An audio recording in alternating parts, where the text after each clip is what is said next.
eşidəndə dəyişmişəm dünyamı. Çiçəklərdə haray salsa incimə, demirdinmi alacaqsan canımı? Ruhum getsə canım qalsa incimə. Heç bildinmi səndən nələr çəkdi can? Dərdlərindən bildin necə çöktü can. Bir dənəydi elə bildin çoxdu can. Vicdanımda qanım qalsa incimə. İstəməzdim ömrüm solan bağ olsun.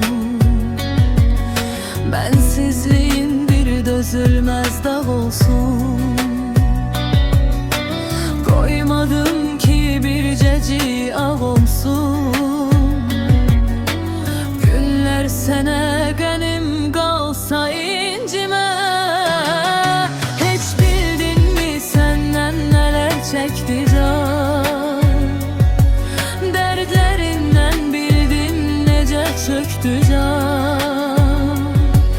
Bir dənəydi elə bildin çoxdu can.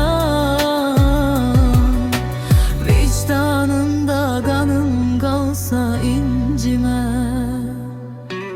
Yurdum yuvam oldu hara bilməzsən. Ürəyimi bir də qıra bilməzsən. Məzarıma yaxın dura bilməzsən. Məni cahan yola salsa incimə.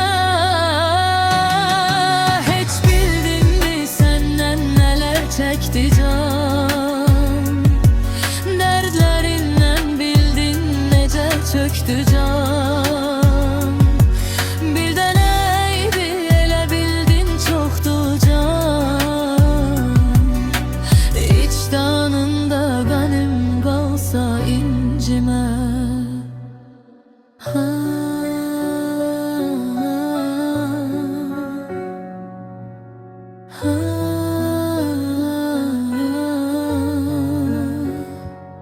Sevgidənsə bəlkə nifrət bəsləyim.